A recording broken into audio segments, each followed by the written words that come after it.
No. But it's Sumo Slammers in 3D! Ben? Welcome to Watch Mojo, and today we're counting down our picks for the top 10 cartoon character changes that made fans rage quit. That doesn't look good. Yeah, but my shift is over.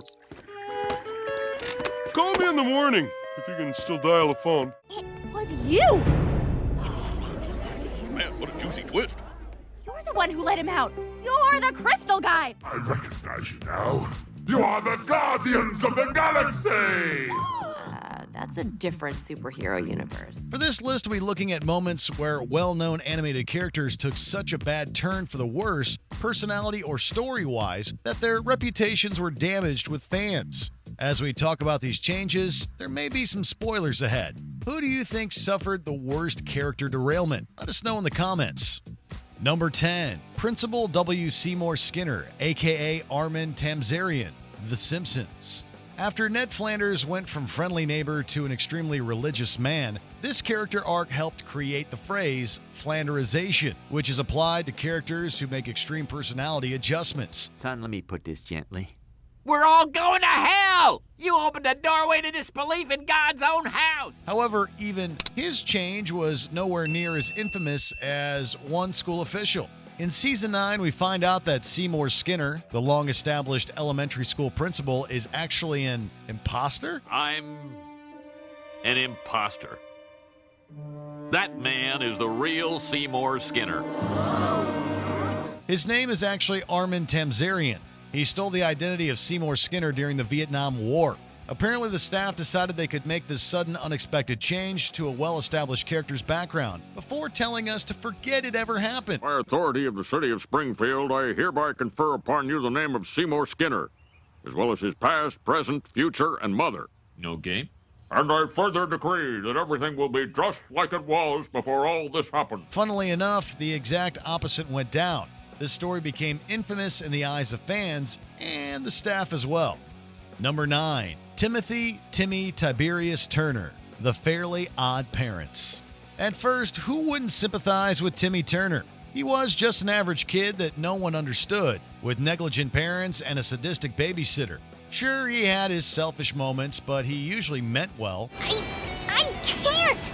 I want to win, but not if it makes my dad sad. However, as the series progressed, it seemed like all his good traits went poof as he became even more selfish and entitled. Timmy gets a lot more careless with his wishes and will find some way to sneak around the rules to get what he wants. I have discovered devastating evidence against Timmy Turner. He hasn't made 1,000,000 wishes after all. He's made 1,000,001! He even puts the fate of the universe at risk to get what he wants.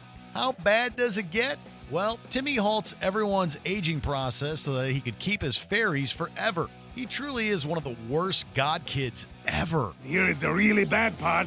If the book explodes, so does the universe. Number 8. Edward the Blue Engine, Thomas and Friends. Any fan of Thomas and Friends knows that Edward is a kind, wise old engine who always does his best no matter the odds. Edward set off for the station. Broken up, what a shame. Broken up, what a shame.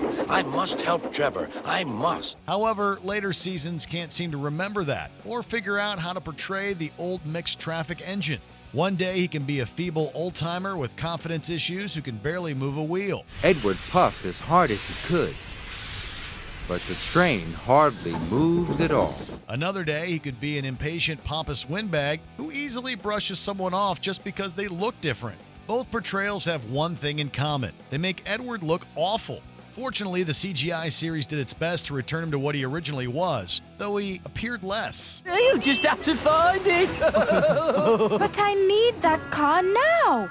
What would they say at the clay pits if you came back with no cars? Oh, fine. I'll get it. Thanks, Edward! Number 7. Benjamin Kirby Ben Tennyson, Ben 10 Alien Force. The first 2 seasons of Alien Force really showed how far young Ben Tennyson had grown since the original series. You two aren't even worth it. Huh? It's ridiculous. Could you at least try being original for a change? He started as a cocky, immature little kid before blossoming into a responsible young man and a bona fide leader.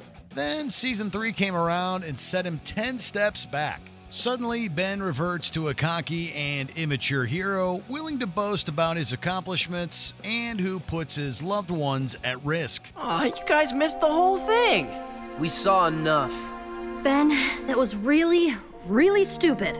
Except for the part where it worked, right? Apparently, the writers forgot all about his character development.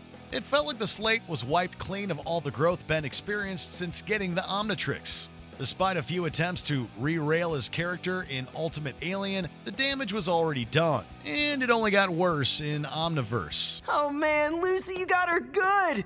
Oh, Gwen, you should have seen the face you made when you realized you were pranked. Number 6, Romulus, Starr versus the Forces of Evil. Romulus was a member of the Magic High Commission. He was a little impulsive and kind of childish, but he usually meant well at first. This is amazing! I mean, it's actually really bad, but it's good for me. But yeah, wow, I mean, that's bad news for the universe. But as the series progressed, we saw a nastier side of the timeout guy that turned him from a well-intentioned lug into a prejudiced meathead. Everyone in the commission had an intense dislike for Eclipsa and all monsters, but Romulus takes his hatred way too far. However, the Magical High Commission has also been found guilty of tampering with Muni's history and omitting the truth from the Butterfly family for generations. He organizes a scheme that puts a lot of innocent citizens in danger just to prove that he was right. And what does Romulus do when tons of monsters lose their lives? He throws a pizza party. Don't you just love those who abuse their power? Not so fits now, are you? Woo! Pizza party! Number 5, Courtney, Total Drama. Back in Total Drama Island, Courtney was an ambitious, bossy know-it-all, but she still had a conscience and an exciting relationship with Duncan. Well, you could always give me that kiss. That'd be pretty bad. You're still not my type. Fine. Enjoy a peanut butter-less life. Thanks. Enjoy prison. I will. However, when she was denied a chance to compete in Season 2, something inside her snapped. Courtney became spoiled, more violent, manipulative, and didn't care who she had to go through to make it to the top. Even her boyfriend wasn't safe. What do I hear for a ride to freedom? You gotta be kidding. You're willing to bargain with our lives? Duh. And the offers better be good. I've already got a PDA. In fact, the only reason she eventually made it to Season 2 was that she filed a lawsuit and won. It just goes to show how competing on Total Drama really brings out the worst in people. Just look what it did to Ezekiel. I only the most dangerous and chauvinistic animal of all. Ezekiel! Number 4, Blue Regard Q Blue Kazoo, Foster's home for imaginary friends. It's amazing what can change between a pilot episode and the actual series. Take, for example, Blue, Mac's imaginary friend. In the pilot, he was still mischievous, but he had a good heart, and his loyalty to Mac was plain for all to see. Sorry, Mac, I hate to break it to you, but your brother is a big fat doofus. Too bad that didn't last long. When the actual series came out, we were introduced to an entirely new Blue. He's a rebellious, bratty, self-centered, narcissistic sociopath who constantly manipulates and hurts his so-called friends. Blue also whines whenever he doesn't get his way and is laughably bad at paddleball. You planned 2 parties all along. Knowing I'd destroy them both, then feel so bad I'd throw my own surprise party and completely humiliate myself. His pilot self feels completely different from the being that showed up in the series. Honestly, it was probably for the best that Mac left him to be somebody else's problem in the mansion. We are going. End of discussion. Number 3, Patrick Starr, SpongeBob SquarePants. With friends like Patrick, who needs enemies? That wasn't always the case. Once upon a time, Patrick was originally just a lovable oaf whose loyalty to his best buddy SpongeBob was unquestioned. Is this the Krusty Krab? No, this is Patrick. Is this the Krusty Krab? No, this is Patrick. Is this the Krusty Krab? No, This is Patrick! Along the way, he inspired some of the show's funniest memes and quotes. However, down the line, Patrick evolved from a good-natured doofus into a selfish, mean-spirited dunce. He's more of a self-centered brat whose only loyalty is to his stomach. He's also prone to hurting his friends, especially SpongeBob, without a care in the world. Ow! There appears to be a little bit of swelling. There are times where Patrick does revert to his more likable personality. However, his big, pink jerk persona unfortunately still comes out more than it needs to. Number 2, Brian Griffin, Family Guy. To be honest, nearly every Family Guy character suffered from character derailment and flanderization. But who got the worst of it? We're leaning towards the Griffin family dog, Brian. At first, he was just the wisecracking voice of reason in the family. I just wanted to thank you for everything you did today. I know this whole trip has been a mess. Sure, he had his faults, but he was still likable, especially when paired up with Stewie. However, he slowly becomes more pretentious and scummy. Brian is suddenly willing to use and abuse whoever he can. Look, I have written a best-selling phenomenon. I should be sitting in the front goddamn room. Okay, I hear you. And he also becomes increasingly obsessed with pushing political views. Brian's character didn't even improve after he was brought back from the dead, making us wonder if his revival storyline was worth it. Oh, yeah. That's good library. Oh, you didn't come here for me. You came to be a creep. Whatever, you go do your thing. Before we unveil our top pick, here are a few honorable mentions. Pamela Pam Poovey Archer.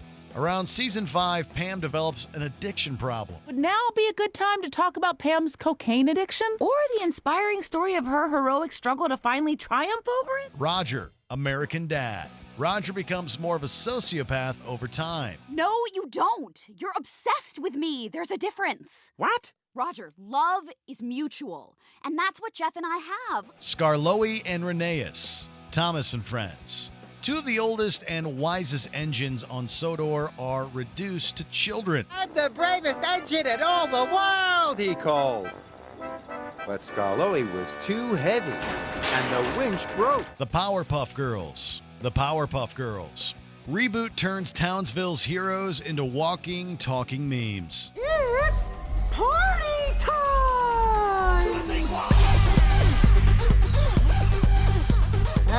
Bro. Before we continue, be sure to subscribe to our channel and ring the bell to get notified about our latest videos. You have the option to be notified for occasional videos or all of them. If you're on your phone, make sure you go into your settings and switch on notifications. Number 1, The Titans. Teen Titans Go. It's plain to see that Teen Titans Go is a massive departure from the original Teen Titans series. I wish I knew my grandma. Come on, man! You're crying all over our pancakes! It has a heavier emphasis on zany comedy than actual superheroism. Arguably the worst part of this tonal shift is the Titans' new characterizations. The Titans become flanderized parodies of themselves. Not only are they incredibly immature, but they are really incompetent at their jobs. This guy thinks we didn't save anything. We saved room for design! Most of the time, they barely even act as a team, choosing instead to act like jerks to everyone around them and each other. Seriously, why are they even friends again? It's especially cringy to hear the voices of the OG Titans come out of those obnoxious doppelgangers. That doesn't look anything like me. This guy's a terrible artist. Move it along. Don't waste your money. Curse you, cyborg! Every time they speak, they remind us of how far the characters have fallen. Do you agree with our picks? Check out this other recent clip from WatchMojo. And be sure to subscribe and ring the bell to be notified about our latest videos.